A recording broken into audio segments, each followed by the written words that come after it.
أهلا أهلا، السلام عليكم، كيف حالكم؟ أتمنى تكونوا بخير.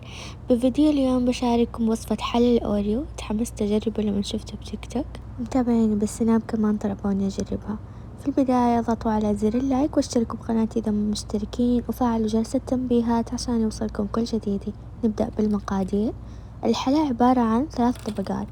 نبدأ خطوة بخطوة. أول طبقة راح أطحن 5 أكياس بسكويت أوريو، يعني 20 حبة أوريو. راح أطبقها بهذا الصينية، أنزل عليها الأوريو اللي طحنته، بعده أضيف 25 جرام أو ربع إصبع زبدة مذوبة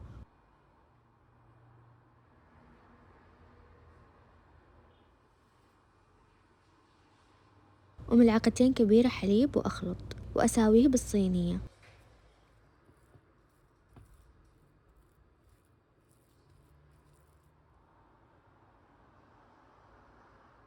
نجي للطبقة الثانية. في محضرة الطعام أضيف 5 حبات جبن كريمي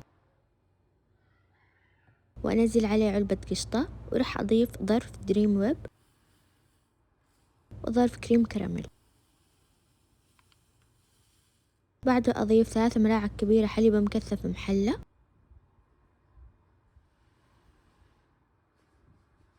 ونخلط مرة كويس.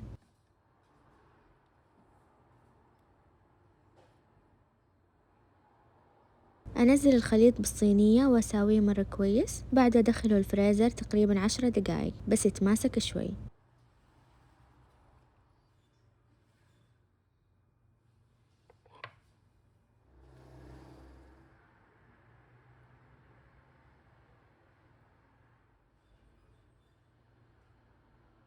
آخر طبقة راح أخلط نص علبة قشطة وملعقتين نوتيلا أو جلاكسي أو أي شوكولاتة تحبونه،